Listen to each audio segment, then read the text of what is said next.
मैं सेम नागराज की इस धरती से अपना एक सेम नागराज मंदिर के पीछे उत्तरकाशी जनपद का एक अनुभव अपने दर्शकों को सुना रहा हूँ। नरभक्षी गुलदार से बचने के लिए महिला, पुरुष, बच्चे सभी सेम नागराज को पुकारते थे। मैं सेम नागराज के चरणों में श्रद्धा सुमन अर्पित करता हूँ और सेम नागराज से यह प्रार्थना करता हूँ कि मैं बहुत सालों बाद इस अनुभव को अपने दर्शकों को सुनाने जा रहा हूँ।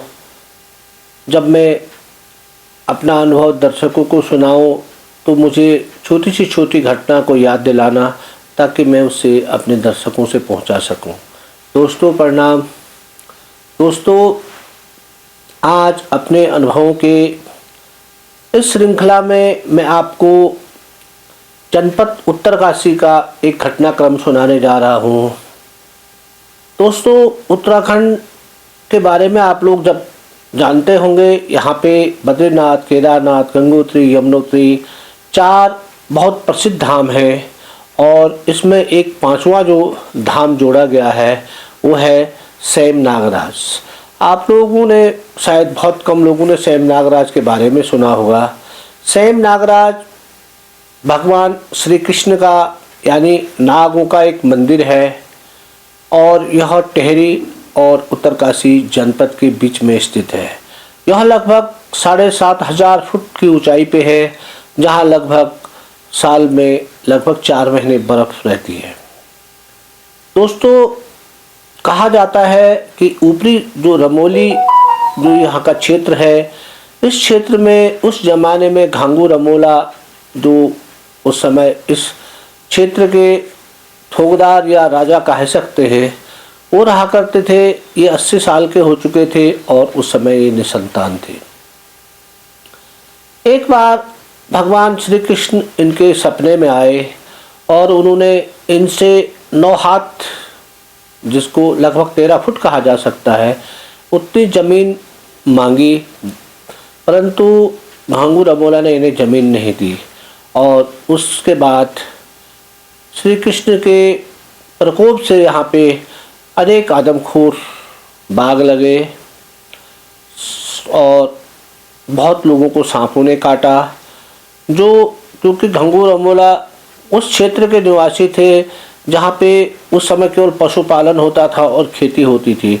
और ये ऊपरी जो रमोली है लगभग 6,500 फुट से ऊपर है। यहाँ मोरू के जंगल हैं और बकरी, गाय, भैंस ये सब पाले जाते हैं। तो उस समय कहा जाता है कि जो गाय भैंस थे वो भी दोबारा बच्चे देने के लिए तैयार नहीं हुए। तब थक हार कर घांगू रमोला ने भगवान श्री कृष्ण को ये भूमि जो है वो दान दी और उनका मंदिर वहाँ पे बनवाया है। और दोस्तों, जब भी आप सेम नागराज पहुँचे तो बिना घांगू रमोला के, उसी के बगल पे घांगू रमोला का मंदिर है, यदि उसके दर्शन आप नहीं करेंगे तो आपको इस यात्रा का फल नहीं मिलेगा।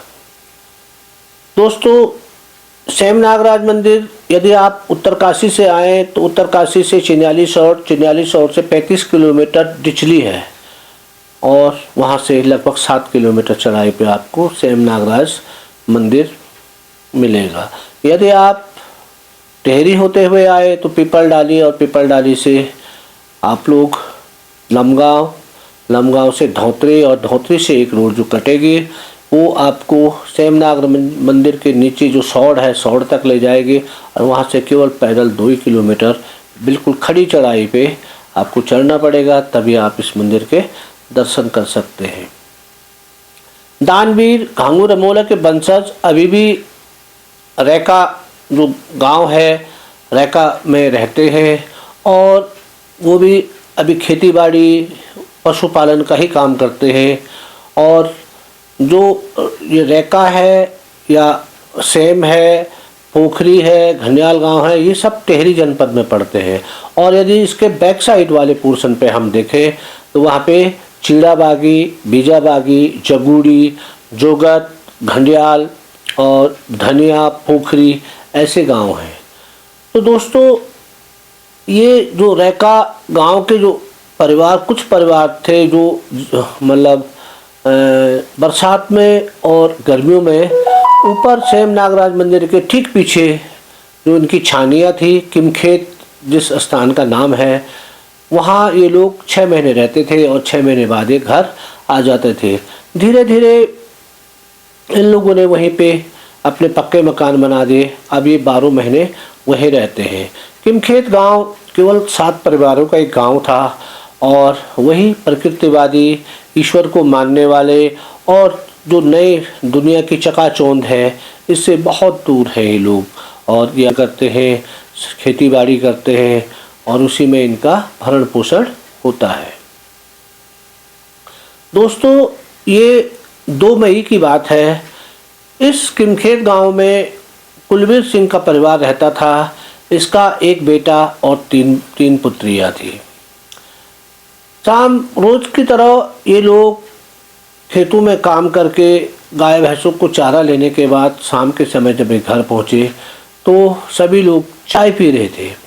चाय पीने के बाद जो इनकी सबसे बड़ी बेटी थी आरती उन जो गिलास थे उन गिलासों को धोने के लिए अपने मकान के आगे, हम आंगन कहते हैं या चौक कहते हैं, जिसमें पत्थर हत्थर लगाए होते हैं, उसके बाद एक बाउंड्री वाल होती है जिसको हम डनारी बोलते हैं, उस पे ये उन बर्तनों को धो रही थी।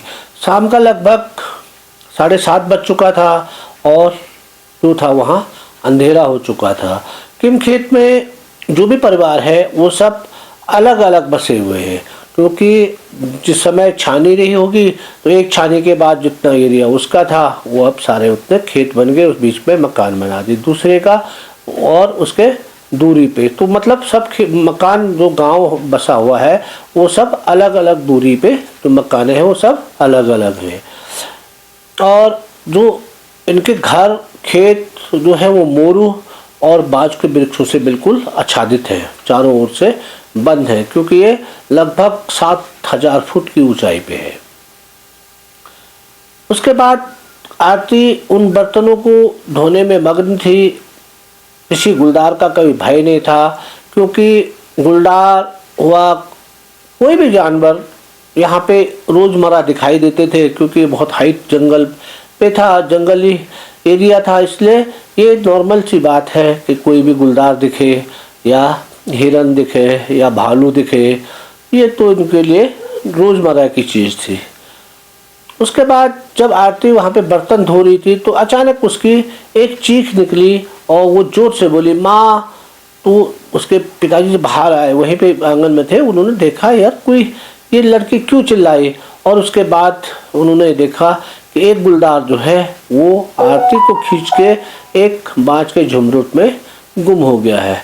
तब वो समझ गए कि अरे आरती को तो गुलदार उठा के ले गया है। तो उसने तुरंत आवाज़ लगाई अगल बगल, तो वो अगल बगल के जो उसके कुल उस गांव में केवल 4 पुरुष थे, तो वो चारों इकट्ठे हुए। किसी के पास टॉर्च थी तो टॉर्च की रोशनी में उन्होंने उसके जो घसीट का निशान बना हुआ था उसका पीछा किया। लगभग 50-60 मीटर पे वो गुलदार जो है उसने देखा कि ये लोग मेरे पीछे हैं, इसलिए वो आरती को छोड़ के निकल गया। क्योंकि दोस्तों ये बहुत दूर का एरिया था और गांव में केवल 4 ही पुरुष थे। आरती उस समय इस दुनिया में नहीं थी और वो उसकी मौत हो चुकी थी। तो वो उस लड़की का आरती का शव लेके वहीं पे घर पे आ गए और उसके बाद उन्होंने और इलाके में जो फ़ोन किया प्रशासन को और वन विभाग को। वन विभाग वाले वहीं डिचली पे रावत जो फॉरेस्ट गार्ड थे उनका कमरा जो था जगुड़ी में था, जगुड़ी वहाँ से 7 किलोमीटर दूर था। तो वो भी रात को लगभग 10 बजे एक साथी के साथ किमखेत पहुँच गए। बाकी और जो गाँव के लोग थे और गाँव के, जब उनका फ़ोन आया तो सारे लोग लगभग वहाँ पहुँच गए। रात 10 बजे तक लोग लगभग 25-26 लोग वहाँ पहुँच गए थे। परंतु वो करते क्या, क्योंकि केवल सूचना ही देनी थी, बाकी लड़की तो उसकी तो मौत हो चुकी थी। तो रावत जो फॉरेस्ट गार्ड थे, जब मैं गया था तो वो मेरे को बता रहे थे, रावत जी जब हम रात को वहाँ थे और हमने उस लड़की की बॉडी वहीं आंगन में रखी थी और हम लोग वहीं बैठे थे, तो वो गुलदार उतने लोगों के बीच में 3 या 4 बार जो है उनके घर पे आया, और उसके बाद लोग बहुत डरे हुए थे और फिर वो गुलदार वापस लौट गया। यानी वो अपने शिकार को तलाशने के लिए उस रात लगभग 3 या 4 दफ़े उस घर तक को फिर दोबारा आया था। तो सुबह 9-10 बजे वहाँ पे तहसीलदार और जो वन विभाग के सबसे बड़े अधिकारी वो DFO वहाँ पहुँचे और उन्होंने सबका पंचनामा किया और उसके बाद उस सब का अंतिम संस्कार कर दिया गया। इस सूचना को वाइल्ड लाइफ चीफ को भेजा गया और वाइल्ड लाइफ चीफ ने 4 तारीख को इस आदमखोर को नरभक्षी घोषित करते हुए इसको मारने का परमिट जारी कर दिया। दोस्तों, मैं उस समय पौड़ी जनपद के द्वारीखाल ब्लॉक पे था। वहाँ पे कोई आदमखोर सक्रिय था। मेरे को उस आदमखोर को मारने के लिए अधिकृत किया गया था। उत्तरकाशी द्वारा मेरे से संपर्क किया गया तो मैंने अपने अनिवार्यता प्राप्त की कि सर मेरे पास इस समय द्वारीखाल ब्लॉक का परमिट है, इसलिए मैं आपकी सेवा इस समय नहीं कर पाऊंगा। यदि मैं इस कार्य को जल्दी निपटाता हूं तो उसके बाद मैं आपको मैं अपना पूरा सहयोग दूंगा। तो दोस्तों, उनके द्वारा मुरादाबाद के संजय कुंवर को इस आदमखोर को मारने के लिए अधिकृत किया गया। संजय कुंवर जब वहाँ से मुरादाबाद से धरासू पहुँचे और धरासू से जब वो डिचली पहुँचे तो डिचली तक गाड़ी है और धरासू से 35 किलोमीटर डिचली है। दोस्तों, मैं आपको बता दूं, डिचली एरिया पे लेंटीना है और जो किमखेत है, किमखेत में मोरू और बांज के वृक्ष हैं। यानी लगा लो एक लेंटीना एरिया से और एक सीधे मोरू वाले एरिया पे, तो आप ये लगा लो कि वो कितनी चढ़ाई पे होगा। यानी लेंटीना जो है वो लगभग 1500 फीट तक ही उठ पाती है, और जबकि मोरू और बांज जो है वो 6000 फीट से लेकर 7500 फीट की ऊंचाई पे उठते हैं। तो आप ये लगा लो डिचली से जो किमखेत होगा वो कितनी चढ़ाई पे होगा। तो संजय कुमार जी डिचली तक पहुँचे तो फिर लोगों ने बताया कि सर वो किमखेत वो दिखाई दे रहा है, वो किमखेत है और उस किमखेत में घटना हुई है। तो संजय कुमार जी मैदानी क्षेत्र के थे और वो वहीं पर से वापस आ गए और उसके बाद 1-2 दिन रहने के बाद वो लोग मुरादाबाद चले गए। अब DFO उत्तरकाशी द्वारा एक वन दरोगा पवार है और उनके साथ एक स्थानीय शिकारी को किमखेत भेजा गया। जब और उनके साथ जो वन दरोगा रावत थे वो भी किमखेत चले गए। तो फॉरेस्ट गार्ड थे वो मुझे बता रहे थे कि एक शाम हम किमखेत में एक खेत के किनारे जो नीचे बांज और मोरू के जंगल का जो झुरमुट था उस पे किसी जानवर की आहट सुनते हुए हम लोग चुपचाप खेत के किनारे बैठे हुए थे और हम देख रहे थे कि यहाँ कोई जानवर है, और जो सूखी पत्तियाँ और जो लकड़ी हल्की सी टूटने की आवाज़ से हम सब लोग सतर्क थे और हम बैठे हुए थे। इतने में वो लोग देखते हैं कि उनसे केवल 5 मीटर पे गुलदार इतनी सतर्कता से पहुंचा कि उनको पता ही नहीं चला कि गुलदार इस पे चल के हमारे ठीक सामने 5 मीटर पे पहुंच गया है। जब गुलदार 5 मीटर पे उनके सामने पहुंचा, शायद गुलदार को उनके बैठने का आभास नहीं था और वो सीधे उनके सामने पहुंच गया। तो फॉरेस्ट गार्ड रावत बताते हैं कि जो शिकारी और जो हमारे वन दरोगा फवार थे वो हथियार से फायर करना तो कहा, वो हथियारों को उठा ही नहीं पाए, वो वैसे के वैसे रह गए। और उसके बाद गुलदार ने उनको देखा और एक पलट गया और पलट के वो उसी झुरमुट में गुम हो गया। तो वन दरोगा फवार कह रहे थे कि उनको एक आभास नहीं था कि गुलदार सीधे उनसे 5 मीटर दूरी पे एकदम पहुंच जाएगा, और वो इतना बड़ा गुलदार था कि वो उसको देख के अवाक हो गए और इससे पहले इतना बड़ा गुलदार उन्होंने जंगल में कभी देखा नहीं था। इसलिए वो लोग जड़-मूर्त हो गए और वो गुलदार पे फायर भी नहीं कर सके और गुलदार पलटकर उसी झुरमुट में गुम हो गया। दोस्तों, इसी प्रकार 17 मई को जो किमखेत था, किमखेत के बगल पे जो मैदान था, उस मैदान में जो बकरी वाले हैं उनकी बकरियां वहाँ पे, क्योंकि वो जो गर्मियों में धीरे धीरे बकरी को चुगाते हुए और बुग्यालों को पहुँच जाते हैं, तो उस दिन उनका डेरा वहाँ पे था। रात को शायद ये गुलदार उनके डेरे तक आया और उनके पास जो बड़ी नस्ल के भोटिया कुत्ते होते हैं वो 4 कुत्ते थे। तो उनके द्वारा बताया जाता है कि वो इस गुलदार को भगाकर जगुड़ी से 1 किलोमीटर ऊपर जो धार थी, जहाँ पर जगुड़ी गांव जब शुरू होता था, वहाँ तक ये 4 कुत्ते उस गुलदार को भगा के लाए थे और उसके बाद ये कुत्ते अपने कैंप पहुँच गए थे। तो अब ये था कि गुलदार किमखेत से कुत्तों द्वारा वहाँ से भगा दिया गया था। अब ये गुलदार जो है 7,500 फुट से उतरकर लगभग 1500 फुट पे नीचे जो मैदानी क्षेत्र, मैदानी तो नहीं पर जो गर्म क्षेत्र था, उस पे पहुंच चुका था। तो ये 18 मई की बात है। जो जगुड़ी गांव जो डिचली के ऊपर है, ये रोड से लगभग 1 किलोमीटर ऊपर है, सीधी खड़ी चढ़ाई है। और इस गांव में भगवती प्रसाद जो थे, उनका एक परिवार रहता था। इस गांव में सभी जातियों के लोग रहते हैं, परंतु इसमें ब्राह्मणों की आबादी ज़्यादा है और वो भी अक्सर बाहर राज्यों में पंडिताई करते हैं, इसलिए अक्सर औरतें ही घर पे ज़्यादा होती है। और भगवती प्रसाद जो थे, उनकी माली हालत ठीक नहीं थी, बेचारा गरीब था और उसकी 6 बेटियां थी। 6 बेटियों में सबसे बड़ी बेटी की शादी 8 जून को तय हुई थी, इसलिए सारी जो बहनें थी और वो थे, वो घर की सैन सफाई पे लगे हुए थे।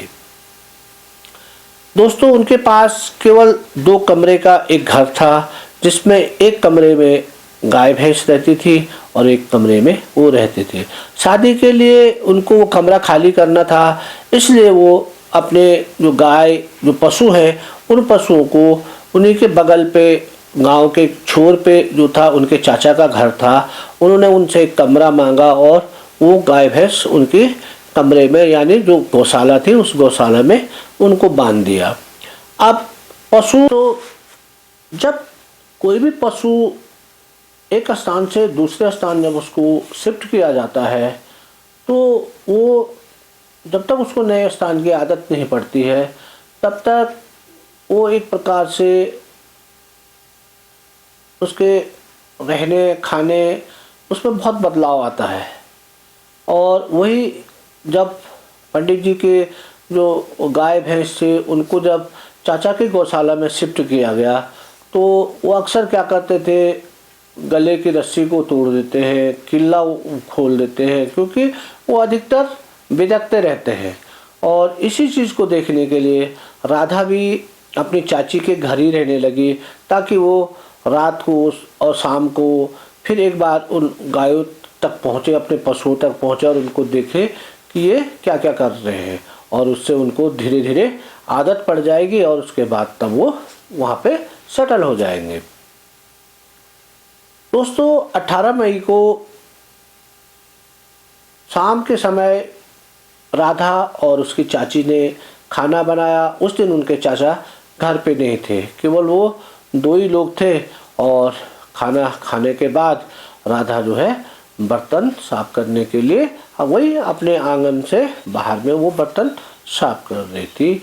और मैं आपको बता दूं दोस्तों, जो जंगल से जो रास्ता आता था, वो उसका एक पहला घर जो था वो वहाँ से 200 मीटर आगे था। उसके बाद वो रास्ता ठीक उसके चाची के घर के सामने से निकलता था, और जो रास्ता था उस रास्ते से उस घर के आंगन बनाने के लिए उसके चाचा ने लगभग 10 फुट की जो दीवार थी, उसके बाद उसको प्लान करके अपना आंगन बनाया हुआ था। यानी वो बर्तन मांज रही थी तो रास्ता नीचे बिल्कुल सामने था। बर्तन मांजते मांजते वो अपनी चाची के साथ बात भी कर रही थी और तभी चाची सुनती है राधा एक बार जोर से चाची बोलती है। तो वो जब देखती है उधर को तो उसको राधा दिखाई नहीं देती, तो वो समझी नहीं। तो वो ये सोची शायद राधा किसी उससे बर्तन मांजने के उसमें ऐसा तो नहीं है कि उससे नीचे गिर के रास्ते पे गिर गई नीचे। तो वो फटक से वहाँ पे आई और उसने रास्ते पे देखा, क्योंकि लाइट भी उनके पास बली हुई थी वहाँ पे, तो राधा रास्ते पे भी नहीं थी। तो फिर थोड़ा देर बाद वो समझी कि राधा को कहीं बाघ तो नहीं ले गया है। यानी गुलदार को सामान्य भाषा में सब जगह बाघ ही कहा जाता है। तो उसने गांव वालों को आवाज़ लगाई कि राधा को बाघ ले गया है। तो सारे लोग फटाफट लोग इकट्ठे हुए और उसके बाद लोगों ने लाइट, जो टॉर्च की लाइटें थी, टॉर्च की लाइट में उसको नीचे ढूंढना शुरू किया। माने उस रास्ते से नीचे उनको ये विचार था कि गुलदार जो है यदि राधा को उठा के ले गया होगा, क्योंकि ये लड़की उस समय लगभग 16 साल की थी, तो बड़ा शरीर बड़ा था, तो यदि उठा के ले गया होगा तो वो नीचे को ले गया होगा। तो जब वो लोग नीचे तक पहुँचे तो कहीं कोई सुराग उनको नहीं मिला। उसके बाद सारे लोग वापस लौट आए कि ये तो यहाँ है नहीं।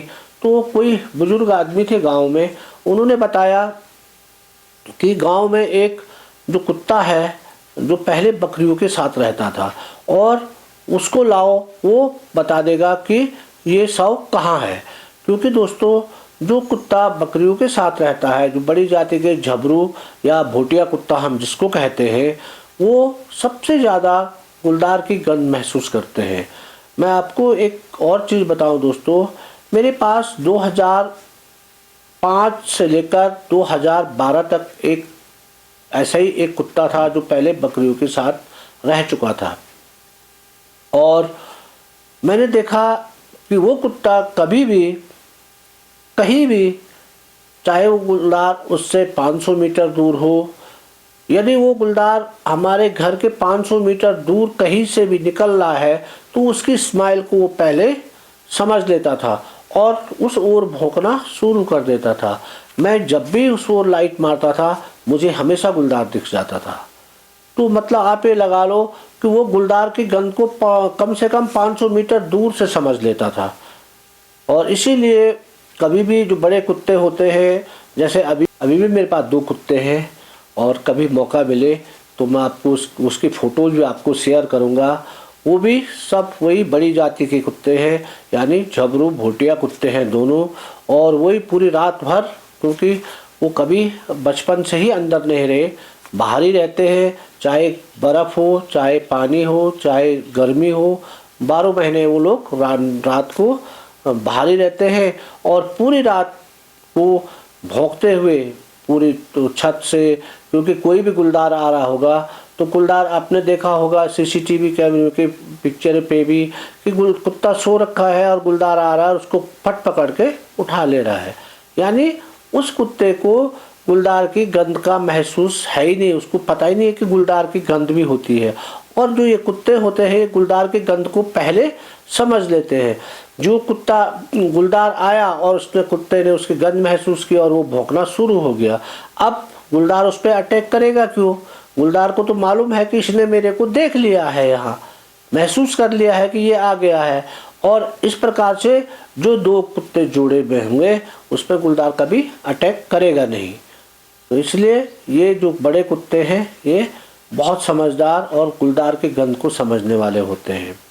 तो फिर उस कुत्ते को लाया गया जो उस समय बहुत बूढ़ा हो चुका था, और उस कुत्ते को वहीं रास्ते से उन्होंने सुगाया। तो कुत्ता एकदम गुलदार की गंध को पहचान गया और वो फटाफट आगे से भागने लगा और दौड़ते भौंकते हुए जाने लगा। तो लोग भी उसके पीछे चल दिए। तो लोगों ने देखा कि वो जंगल का जो रास्ता है सीधे उस रास्ते पे आगे गया, और जो लास्ट मकान थी उस मकान के बाद एक नाला था, और उसके बाद उधर को खेत थे, वो उस साइड पे गया, उस नाले से वो सामने भौंकने लग गया। तो लोग जब उधर को लोगों ने लाइट मारी उधर गए, तब तक देखा कि राधा का शव एक खेत में किनारे पे उसने गुलदार ने वहाँ पे रखा हुआ है, और लगभग थोड़ा बहुत उससे खा चुका था मांस। जितना समय लोग उधर ढूंढने में लगे रहे और वो उसके शव को खाता रहा। तो आप लगा लो एक 16 साल लड़की की शव को जिसने जब उठाया तो नीचे रास्ते के कारण वो घसीट के निशान में उनको दिखाई नहीं दी। मेरे समझ से जब उसने उसके कैनाइल से उसके गर्दन को पकड़ा होगा, कैनाइल डालने के बाद उसको उठाया, और उसके बाद आपने देखा होगा कोई भी गुलदार जब किसी शव को ले जाता है तो उसके गर्दन को मुंह पे पकड़ करके जो उसके आगे की टांगें होती है उसके बीच में शव को यूँ लटका देता है। यानी जो शव की जो पीछे की टांगें होंगी दोनों टांग उसके अगल बगल होगी और पीछे की टांगें भी उसके अगल बगल होंगी। शव जो होगा दोनों चारों टांगों के बीच में होता है, इसलिए वो उसको उठा के ले जाता है। और यदि गुलदार ताकतवर है तो यदि उसने आगे के पोर्शन को पकड़ा है तो जो आगे का जो पूरा पोर्शन शक्त जिसपे ज़्यादा वजन है वो पोर्शन वो मुंह पे यूँ उठा लेगा। तो केवल दो टांग जो पीछे के आदमी की जो दो टांग होती है और लंबी होती है केवल उसी का घसीट का निशान ऐसा पड़ेगा, बाकी कोई भी बॉडी नीचे घसीट के नहीं जाएगी। यदि गुलदार तुम्हारे पास 75 सेंटीमीटर से ऊंचा है और वो उसकी पावर ज़्यादा है, उस पर शक्ति ज़्यादा है, तो चाहे वो बड़े आदमी को भी उठा लेगा तो केवल उसकी दो टांगें ही घसीटेंगी पीछे, बाकी ऐसा नहीं कि पूरा बदन घिसट के जाएगा। पूरा बदन घिसट के नहीं जाएगा, वो मुंह से उसके बदन को उठा लेगा। तो हिप्स तक का जब पोर्शन ऊपर उठ जाएगा तो केवल दो टांग ही ऐसे घसीट के निशान बनाएंगे, बाकी कोई भी शरीर जो है वो जमीन पे नहीं लगेगा। तो दोस्तों जब राधा का शव वहाँ पे मिल गया तो उसके बाद लोग वहीं पे आग जला के उन्होंने वहीं पे शव को रखा। रावत जो था उसका कमरा भी उसी गांव में था, तो उसने भी तुरंत अपने अधिकारियों को फ़ोन कर दिया और प्रशासन को भी इसकी सूचना दे दी गई। टीएफओ उत्तरकाशी द्वारा रात ही को जो है वो संजय कुंवर जी को फ़ोन कर दिया गया कि यहाँ पे एक घटना और हो गई है और आप तुरंत पहुँचें क्योंकि कल बहुत हंगामा होगा। तो संजय कुंवर भी लगभग रात ही को वहाँ से चले और उसके बाद वो धरासू पहुँचने वाले थे। दोस्तों सुबह जब वन विभाग के अधिकारी और प्रशासन के अधिकारी पहुँचे तो लोगों ने उन्हें बहुत खरी घोटी सुनाई और उसके बाद वहाँ पे चारों ओर के गांवों से बहुत भयंकर भीड़ हो चुकी थी। और उसके बाद उन लोगों ने फॉरेस्ट और प्रशासन को कहा कि जब तक आप गुलदार को नहीं मारोगे हम इस शव को नहीं उठाएंगे। आप लगा लो दोस्तों मई की बात थी, 18 तारीख मई, और ये इलाका गर्म था और जहाँ शव एक दिन रखने के बाद ख़राब हो जाता है, परंतु लोगों ने जिद की और उस शव को वहीं पे रखा गया। उनको ये विश्वास था कि इस शव पे गुलदार जरूर लौटेगा और इसको यहीं पे मारा जा सकता है। दोस्तों जब संजय कुंवर जी 4 बजे वहाँ पहुँचे तो उन्होंने देखा कि इसके अगल बगल तो कोई मचान बनाने के लिए एक चीड़ के पेड़ के अलावा कोई पेड़ ही नहीं है, और चीड़ का पेड़ इतना मोटा और ऊंचा है कि उस पर मचान बनाई नहीं जा सकती है। तो उन्होंने फिर वहीं पे बगल से पत्थरों के द्वारा एक जो दीवार थी वो दीवार ऐसी बनाई और चारों ओर से बंद करके और उसके ऊपर से छत जैसे डाल के और उस पर लूप होल निकाल के उसके अंदर बैठने की उन्होंने विचार बनाया कि इसके अंदर हम लोग बैठेंगे और उसके बाद रात को यदि गुलदार आएगा तो हम यहाँ से इसको शूट कर लेंगे। तो उसके बाद अब बैठने की तैयारी थी तो उन्होंने डीएफओ जो सरदार जी थे बहुत लंबे, शायद मैं उनका नाम इस समय भूल रहा हूँ, परमिट पे देखना पड़ेगा, मैं ध्यान नहीं पर, लेकिन सरदार जी थे बहुत लंबे थे, 6 फुट से भी ऊंचे थे। उनके साथ मैंने डीडी हार्ट का मॉनिटर भी मारा था उसके बाद, वो जब पिथौरागढ़ में डीएफओ थे। तो जब वो उस मचानी समझ लो उस छुपाव में बैठने के लिए जा रहे थे तो अधिकतर लोग उस समय कच्ची शराब वहाँ बनती थी और कच्ची शराब का सेवन करके और पूरे नशे में धुत बने हुए थे। तो उन्होंने डीएफओ को पकड़ा और बोला आप हटिए, आप कोई वो नहीं मारेंगे, आदमखोर नहीं मारोगे, तुम यहाँ बाघ को भगाने आए हो। और डीएफओ साहब को वहाँ से अलग कर दिया गया। संजय कुंवर बोला संजय कुंवर बैठेगा और इसके साथ हमारा आदमी जो है वो यहाँ बैठेगा इसके अंदर, और पहली फायर हमारा आदमी करेगा गुलदार पे, तुम्हारा कोई विश्वास नहीं है, तुम गुलदार को भगा दोगे। तो उसके बाद डीएफओ साहब ने कहा हाँ ठीक है आप ही बैठो। तो दोस्तों संजय कुंवर जी बता रहे थे मुझे कि एक आदमी आया तो उसके पास एक जंग लगी हुई बहुत पुरानी मजल लोड गन थी, यानी जो ऊपर से भरी जाती है बारूद के बाद उसमें छर्रे हरे डाले, और वो भी पता नहीं उसने कब भरी होगी। तो वो भी हमारे साथ बैठ गया और लोगों का था कि सबसे पहले फायर ये करेगा, आप नहीं करेंगे। जबकि संजय कुमार के पास उस समय 375 बोर मैग्नम थी। तो क्या करते उस समय, बैठना था तो बैठ गए।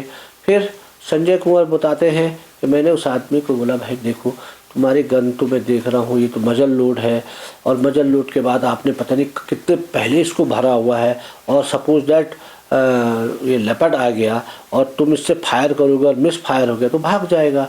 तो शिकारी की भाषा समझता था, क्योंकि लग रहा था कि वो वास्तव में कोई शिकारी था, और वो समझ गया। उसने कहा हाँ सर ठीक है, मैं समझता हूँ कि ये मिस फायर कर जाएगी, इसलिए फायर आप ही करें। वो ऐसा था उस समय, गांव वालों को जो उनका ज़्यादा प्रभाव था उसको कम करने के लिए मैंने कहा हाँ मैं पहले फायर करूँगा, इसलिए फायर पहले आप ही करेंगे। और बाकी सारे लोग वहाँ से हट गए और डीएफओ हुआ, और कुछ लोग जो है वो वही बगल पे एक छानी थी, और उस छानी में रात में फायर का इंतज़ार करने के लिए सब लोग वहीं बैठे रहे। सारे भूखे थे, खाना कौन देता। सारे लोग जब आक्रोशित होते हैं तो किसी को पानी तक के लिए नहीं पूछते हैं, खाना तो बहुत बड़ी चीज़ हुई। तो मैं लगा रहा हूँ कि डीएफओ साहब ये सारे लोग भी उस दिन रात भर भूखे ही रहे। परंतु दोस्तों उनको ये पता नहीं था कि गुलदार इस कार्यक्रम को, जो दिन भर जो घटनाक्रम चला, उसको कहीं न कहीं से देख रहा होगा, और उसने देखा कितने हज़ारों लोग वहाँ पे इकट्ठे हैं, और उसके बाद वो फिर अपने इस किए हुए शिकार पे क्यों लौटता।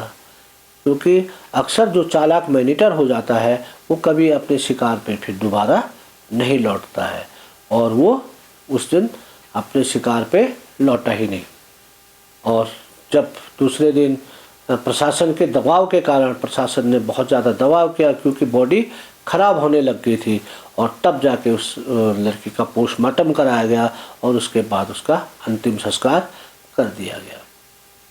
उसके बाद दोस्तों मैं द्वारीखाल से वापस आ गया था, और उसके बाद जो क्षेत्र पंचायत की जो बैठक होती है, वो बैठक जब उत्तरकाशी के चिनालीशौर ब्लॉक में हुई, तो उसमें एक मत से लोगों ने मेरे को बुलाने के लिए वन विभाग पे प्रेशर डाला कि केवल आप तुरंत लखपत रावत को बुलाएं, क्योंकि मैं 2004 में भी उत्तरकाशी का आदमखोर मार चुका था, और 2009 में ठीक इसी के पीछे, यानी सेम नागराज मंदिर के पीछे जनपद के एरिया में मैं एक आदमखोर वहाँ भी मार चुका था।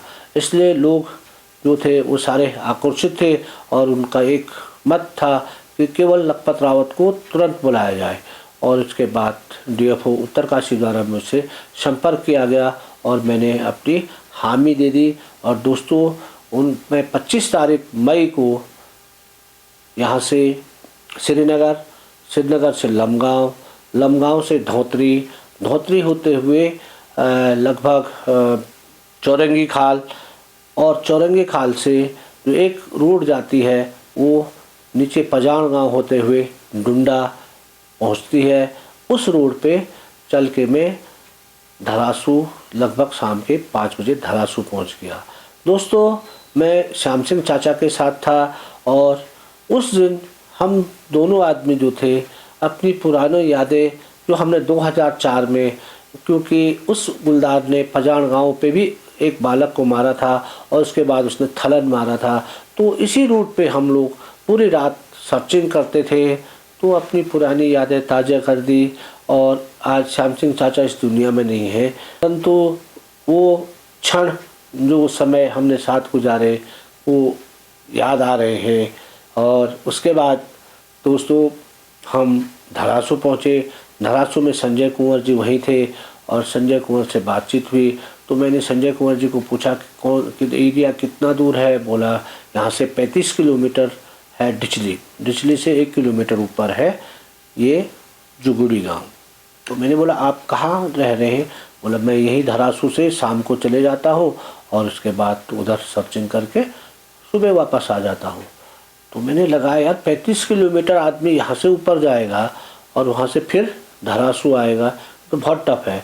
तो हम सुबह 10 बजे 26 तारीख को जगुड़ी के लिए तैयार हुए और उसके बाद उनकी जो अपनी गाड़ी भी हम ले गए थे और फॉरेस्ट की एक गाड़ी हमको लेके जगुड़ी पहुंची। जब मैं जगुड़ी पहुंचा तो मैंने देखा कि रोड से 1 किलोमीटर ऊपर ये गांव है। तो उस गांव पे पहुंचा, फिर तब मैंने उनको बताया कि नहीं, हम धारासू से नहीं, हम यहीं रहेंगे और यहीं रह के हम इस बाग के बारे में ज्ञान भी प्राप्त कर सकते हैं। भाई कहाँ से निकल रहा है, कहाँ जा रहा है, किस टाइम आ रहा है, किन गाँवों पे जा रहा है। यदि हम धारासू रहेंगे तो फिर हम इसको मार नहीं पाएंगे। और उसके बाद हमने गांव वालों से जो बर्तन है खाना बनाने के लिए वो एकत्र करने शुरू किए। फॉरेस्ट वालों को हमने कहा कि आप थोड़ा एक पंचायत घर इनसे मांग दो, तो उन्होंने पंचायत घर दे दिया और फॉरेस्ट वालों ने हमको खाना बनाने के लिए एक जो अपना लड़का था, एक लड़का उन्होंने दे दिया। और उसके बाद दोस्तों हम लोग वहीं पे जो जगुड़ी गांव था, जगुड़ी गांव के पंचायत घर पे हमने डेरा डाल दिया। और अब ये था कि गुलदार कब दिखेगा और इसकी क्या क्या मूवमेंट होगी, इसके बारे में पता करने के लिए हम लोग वहीं रहने लगे। और दोस्तों क्योंकि ये वीडियोस बहुत लंबी हो रही है, इसलिए मैं इसको 2 भागों में बनाऊंगा और आप इसका दूसरा भाग देखना न भूलें।